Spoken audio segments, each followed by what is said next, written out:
You are watching WPTV, award-winning college television.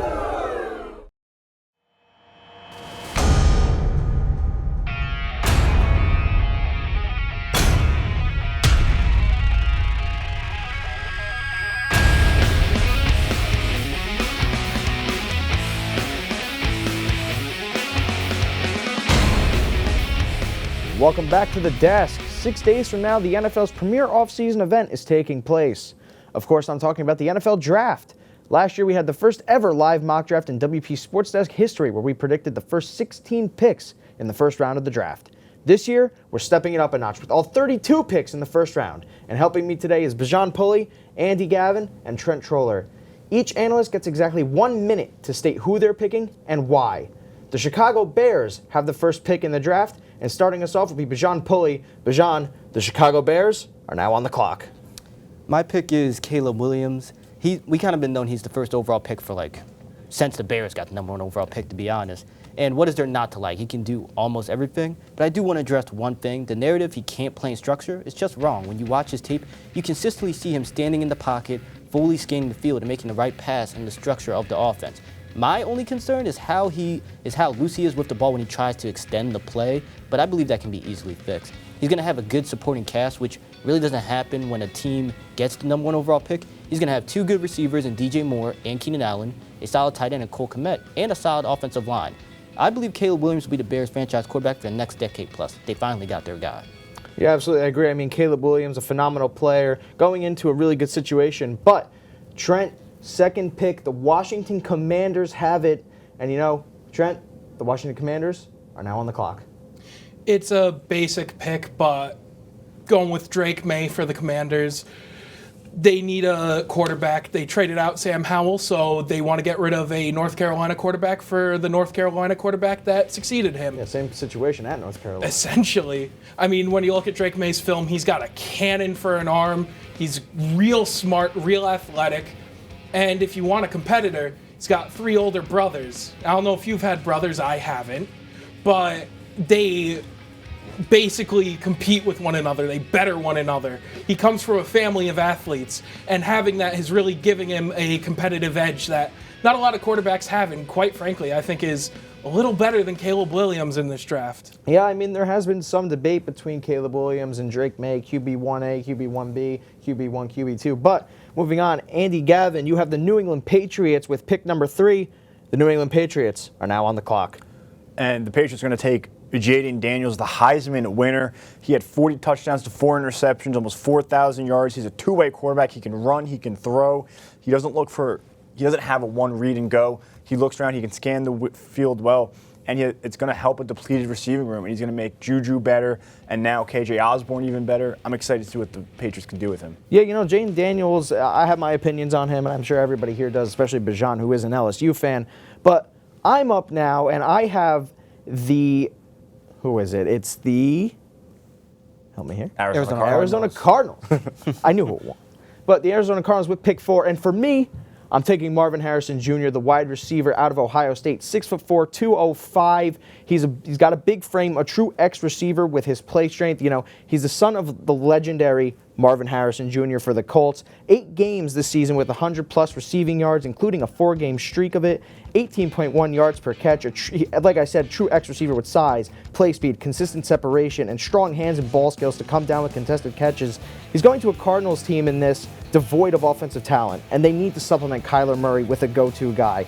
I just think that Marvin Harrison works the best for the Arizona Cardinals if the board shapes out this way. In the real draft, it could be a trade down. I don't know, but we'll move on to you, Bijan, with pick number 5. You've got the Chargers. The Chargers with pick number 5. I'm letting you talk a little more. And who are you going for the Los Angeles Chargers? Well, they're going to get another piece of this LSU offense. Patriots getting Jaden Daniels. Let's get the wide receiver 1 from LSU, Malik Neighbors. Here are the wide receivers currently on the Chargers roster. Darius Davis, trash. Joshua Palmer, mid. Quentin Johnson, he was a rookie last year, but can we just say right now, he's trash.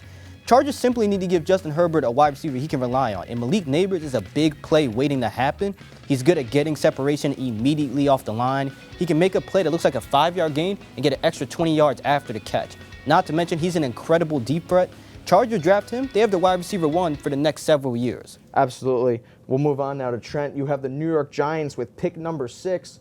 Trent, the New York Giants are now on the clock. Well, keeping up with the trend of taking wide receivers, I say the Giants take the next best receiver on the board with Rome Odunze.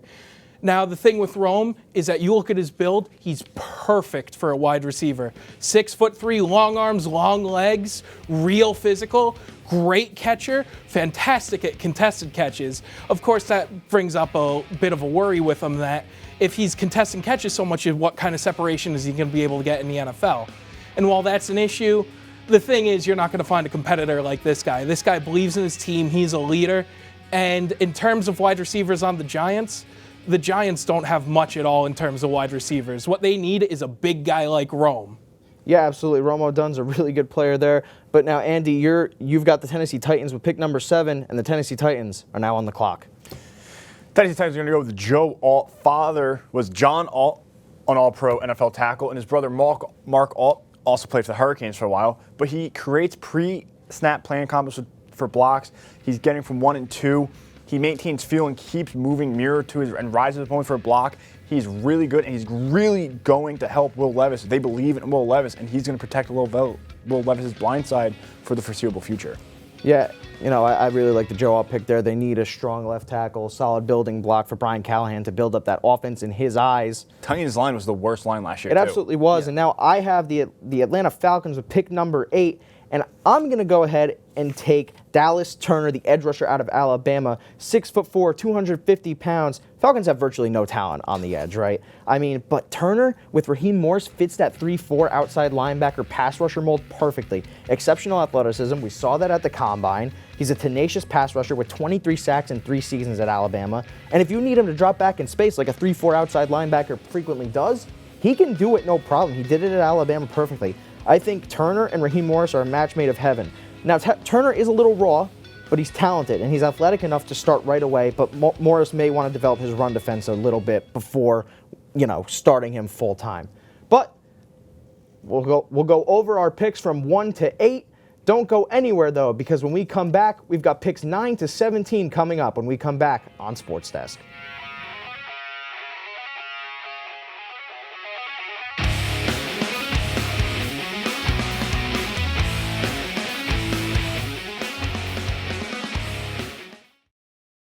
This is WPTV, William Patterson Television. Welcome back to the desk. We went through picks 1 to 8 in the 2024 NFL Draft and how we think those end up going. We'll take another look at those. We had Caleb Williams at 1, Drake May at 2, Jaden Daniels 3rd, Marvin Harrison Jr. 4th, Malik Neighbors at 5, then Rome Odunze to the Giants at 6, Joe Alt to the Titans at 7, and then rounding it out was Dallas Turner, the edge rusher, to the Falcons at 8. Bijan, you're up. You've got the Chicago Bears at pick number 9. So the Bears, again, you're starting off with. Bijan, the Chicago Bears are now on the clock. All right, my pick is Laiatu Latu, the edge from UCLA. Latu's my edge one. I know there's injury concerns because he had to medically retire, but he's been healthy for the past 2 years. In those 2 years at UCLA, he's produced having 10.5 sacks, and then last year having 13 sacks. The Bears need another edge rusher next to Montez Sweat. Latu can win with speed, power, and with technique. Latu's just simply a master technician. I see no way Latu's not a 10-plus sack guy for his entire career, or most of his career. If the Bears draft Caleb and Latu, I believe they have 2 franchise cornerstones for the next decade. Yeah, those are 2 positions that you're always searching for a franchise cornerstone in quarterback, edge rusher. But Trent, you got them last year. Your favorite team, the New York Jets, have the 10th pick in the NFL Draft. Trent, you and the Jets are on the clock. Well, I'm going to say they take the same position I wanted them to take last year. I'm saying they're taking a tackle, the Samoan Superman, Talisa Fuaga. I love this guy. He's a big, mean tackle off the right side. He's got great aggression, fantastic in the run game, didn't let up a single sack this past season. He just mauls guys and knows what to do. I mean, if we're comparing him to anyone, it's Penei Sewell, man. He's just like it, just a big, mean right tackle. You got people saying he could go to guard, but I just don't agree with that. He's too good at tackle to move there. And on top of that, the best quality for him is the fact that when an edge rusher tries to get to his inside, he beats them to the inside. That's the hardest thing for a tackle to learn, and he's got it down already. Yeah, absolutely. Fuaga would be a really good pickup for the Jets. But Andy, Minnesota Vikings have the 11th pick in the NFL draft. And Andy, you and the Vikings are now on the clock. And the Vikings will be selecting J.J. McCarthy, 3,000 yards, 22 touchdowns, 4 interceptions. People say all he does is hand the ball off. We know that's not true. He has a talented arm. He won't hesitate to slap in the pocket and find new launch points. And it was a blessing to play under Jim Harbaugh, as that made McCarthy 10 times better. He plays with a chip on his shoulder and intensifies focus when needed. He makes dive throws between defenders with good decisions, delivers the ball smoothly, and I think he throws a great deep ball. And his pro day, people say it was one of the best pro days ever, and this is going to be a great pick as he can help Justin Jefferson and Jordan Addison, and has T.J. Hockenson as a little safety net. Yeah, I'm a little annoyed that you take J.J. McCarthy right before my Denver Broncos. They have the 12th pick in the draft, and I'm going to be given that one because obviously I am a Broncos fan. I myself am now on the clock, and for me, I have the Denver Broncos going with a tight end, Brock Bowers. And you may be saying, why? Why a tight end when a roster is so devoid of talent? But that's exactly it. The roster is so devoid of talent. He's not a traditional tight end, which is awesome. He can move around the line of scrimmage with potential to play big slot or even line up in the backfield. He's a rack machine, averaging 8.7 yards a catch, or after catch, in 2023, which is better than George Kittle, Travis Kelce, and Sam Laporta. The team needs pass catchers, right? You traded Judy. Tim Patrick has injury concerns. Cortland Sutton's not showing up for spring workouts in search of a new contract. And look, all of the QBs are gone in the mock. Just go with a guy that can help set up a better foundation for a quarterback next year. And I know the quarterback class isn't that appealing for 2025, but there's got to be someone there that the Broncos can take. And now we'll move on to you, Bijan. You have the Las Vegas Raiders at pick 13. You're now on the clock. All right, for the Raiders, I'm going to have them taking Terrion Arnold, the corner out of Alabama. The Raiders simply need help at corner. And in a division where you have to face Mahomes and Justin Herbert 4 times a year, you need to have good corners. Terrion Arnold has the size to be an outside corner, being 6 foot, and he produced in the toughest conference in college football, the SEC, having 5 interceptions and 12 pass deflections last season. Terrion Arnold is solid in man and zone coverage, but he needs to improve. Other people have other corners above him, which is fair, but I think he has the highest ceiling out of all the corners in this class. Yeah, Terrion Arnold is an absolute dog at that cornerback position. Dog. And the Raiders have been looking for that. It's someone who fits that Antonio Pierce defense mentality. Just that dog mentality. Absolutely. But Trent, New Orleans Saints at pick number 14, you're on the clock. 2 years ago, the Saints picked a tackle. I think they pick a tackle again this year. Trevor Penning has just looked like a complete bust. The only notable thing he's done is get into fights at training camp. They replace him with this guy right here, Olu Fashanu, offensive tackle out of Penn State.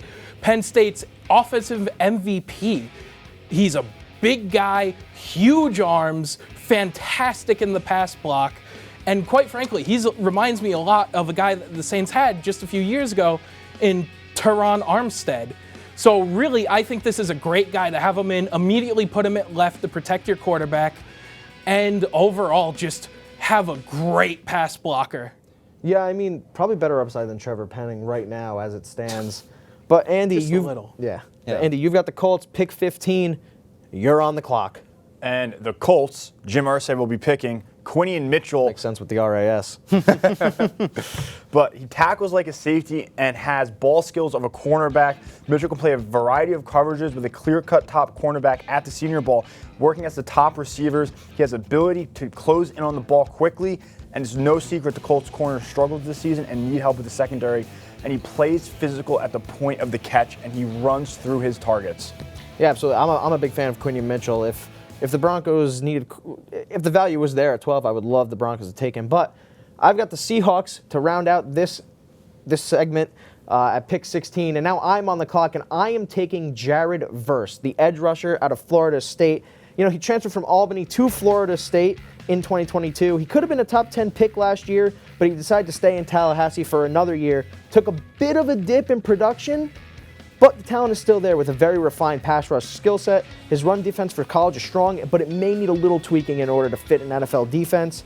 And the Seahawks need help in the front seven. They haven't been able to have consistent pressure. Verse helps that. And then in turn, Mike McDonald helps him get pressure by scheming creative defenses. I think it's a match made in heaven, and I really think that it's perfect for what the Seahawks need. And there's picks 9 through 16. We're not ending it there this time, though. Stick around for picks 17 through 24 here on Sports Desk.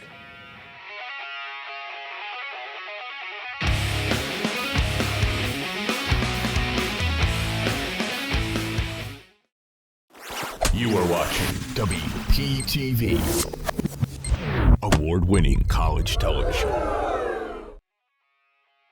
Welcome back to the desk. We're 16 picks down here on the desk, and we'll take another look at those. We had Leatu Latu at 9, then Talisa Fuaga at 10, J.J. McCarthy at 11, Brock Bowers at 12 to the Broncos, Terry and Arnold at 13, Olu Fashanu to the Saints at 14, then Quinion Mitchell to the Colts, the corner-needy Colts, and then Jared Verse to the Seahawks at 16, rounding it out. Bijan, you're starting us off again, not with the Bears this time, though. You've got the Jacksonville Jaguars at pick 17, and Bijan, you're on the clock. All right, I'm in my Trent Baalke mode. So with the Jaguars at 17 pick, I have them taking another LSU player, Brian Thomas Jr., wide receiver 2. Brian Thomas is my wide receiver 4 in this class, and I have a mid-first round grade on him. So the Jags are getting a good player right at his value. The Jags need receiver help after Calvin Ridley signed with the Titans this offseason. They really need an outside wide receiver, and Brian Thomas Jr. fills in that spot. He's a great deep threat, and Trevor Lawrence is good at throwing the deep ball. The Jags need to give Trevor Lawrence all the help he can, with the Jags having to determine very soon how much they will give him on his contract extension. Yeah, I think it's a good move for the Jaguars to pick him up, give Trevor Lawrence a little more help. They did sign Gabe Davis, but that doesn't really move the needle. Are we supposed to be moved by Gabe Davis? Exactly. But Trent, Cincinnati Bengals at pick 18, you're on the clock. I'm going to be just a little bit predictable here, but I mean, it's also not my fault. I got all the teams that are tackle needy. I got to go with J.C. Latham for the Cincinnati Bengals. They've had struggles at trying to get a right tackle for years now. This year they go out and they get Trent Brown for a year contract, but he's old. He's going to get hurt. They're going to need J.C. Latham to step up. And Latham is the kind of tackle they like. He's a big boy, real big guy who hits hard. He's a little inconsistent, but that's something to work on that he can get better at. I love his film out of Alabama. He struggles at points, but when he's good, he's real good. Yeah, he's an athletic freak too, so you add that to the mix of who they have currently. Trent Brown's not that great, so he'll fill in that role nicely. But Andy, Los Angeles Rams at pick 19, their first-round pick since 2016. They got to make this one count. And Andy, you're on the clock. I feel a little Milk Hyper coming over here with this one. They're going Byron Murphy, interior defensive line, 13 solo tackles, 5 sacks. He uses controlled bursts to light up the gaps, elite power and balance in his lower half. He is successful at bypassing protection with sudden hands, quick feet. He is explosive off the ball. He's going to be paired with Kobe Turner, and that will be a deadly interior defensive line, probably the best in the NFL right away, you could say. Generated 21 pass rushes on true pass sets, and he was the highest graded defender in all categories. Yeah, I'm a big fan of Byron Murphy, another guy who I'd love for the Broncos at 12 if they decide to go that route. But I've got the Pittsburgh Steelers now at pick 20, and I'm on the clock, and I think I'm going to go ahead and take Cooper DeJean, the defensive back out of Iowa. Lit up his pro day, absolutely exceptional athlete. He's absolutely incredible, and the Steelers still need secondary help, even with getting Joey Porter Jr., and adding a versatile chess piece like DeJean on their defense would help fill a lot of holes in their lineup. He's a corner at Iowa, but there's been talks moving him to safety. He has the athleticism and the size to play boundary corner, but he has the ball skills and tracking ability to also play safety, and he can defend the run and play press man as well. What you want to do with him depends completely on your scheme. He also adds significant value as a punt returner, so that alone is going to get teams to draft him. I think that Cooper DeJean is a great pick for the Steelers. He reminds me of a Steeler with the Iowa jerseys, the Iowa uniforms. He just looks like he should be in the NFL as a Pittsburgh Steeler. But Bijan, we're going to move over to you. The Miami Dolphins have pick number 21 in the draft. And Bijan, you and the Dolphins are on the clock. All right, for them here, I have them picking Jackson Powers Johnson, the interior offensive lineman out of Oregon. The Dolphins need help on their interior offensive line bad. And in my opinion, JPJ is the best interior offensive lineman in this class. The Dolphins run a lot of outside zone, which requires the offensive lineman to do pull blocks, and get to the second level. And JPJ is great at moving in space, getting from the line to the second level. And he's great in pass pro, making him a perfect fit. I see no way he's not an all-pro for most of his career. Yeah, absolutely. Jackson Powers Johnson, I mean, he's definitely going to be a first-round player. It depends on which team. I like the fit in Miami. I absolutely do. But Trent, you've got pick number 22, the Philadelphia Eagles, and you're on the clock. So going into this, I knew I wanted to get weird with it for at least one pick. And this is it right here. We're getting weird with it with Ladd McConkey. Even the name is weird. It is a bit of a strange name. Ladd McConkey goes to the Philadelphia Eagles. Now, a lot of guys, especially Bijan, will argue, why not take a cornerback? Well, Ladd McConkey over here is a phenomenal slot receiver. He's got good size. He's fast. He's aggressive. Honestly, you could argue in helping a defense, but why not make an overpowered offense all that much more better? In a tandem of A.J. Brown, Devontae Smith, and Ladd McConkey, that can be an awesome team, and I could totally see Philadelphia take the reach and take that chance for a pretty damn good player. Yeah, you know, I like it. Even with giving Devontae Smith a contract extension, I like the idea of adding it and overloading their offense. But Andy, you've got the Minnesota Vikings yet again at pick number 23. Are we going to get a weapon for your guy in J.J. McCarthy? Because you're on the clock. Yes, thank you, lad. Xavier Worthy is going to be drafted to the Vikings. He is going to help Justin Jefferson. He's going to help that offense. Deep speed requires additional defensive attention. He broke the record at the combine for the fastest 4.21 seconds, creates space and loosens coverage for his teammates, and separation is inevitable when routes ask less of him. If you get him in space with the ball, he can be a deadly weapon. There will be no problems with the defense. If he breaks the tackle after catch, he will be trouble. Yeah, we saw it there. And it's going to help J.J. McCarthy when I drafted him. Yeah, and Justin Jefferson, there's questions about whether or not he gets another contract. He might want too much money, but I think he should. But I've got the Cowboys, the ever-loved Dallas Cowboys at pick 24, and I'm on the clock now, and I'm going to go ahead and give them Troy Fautanu. Now, the Cowboys lost Tyron Smith in free agency to the New York Jets. They needed to replace him for the future anyway with the injury concerns. And the Cowboys love their versatile offensive lineman. It doesn't get much more versatile than Troy Fautanu. He was someone who was thought of who would instantly move to guard in the NFL, but when his arm length was measured and came back as 34.5 inches, they decided it's long enough to play NFL tackle. Tyler Smith can continue to be the team's go-to left guard while Fautanu moves inside, or vice versa. I mean, the versatility is exceptional that they have on that offensive line. At Washington, Fautanu was playing left tackle with a lefty quarterback in Michael Penix Jr., so the lack of as a blindside protector is a little concerning, but I have no doubts that he can do it in the NFL, and I think his game is absolutely translatable for sure. But that's going to do it for picks 17 to 24. We've got the last 8 picks of this mock coming up next on Sports Desk.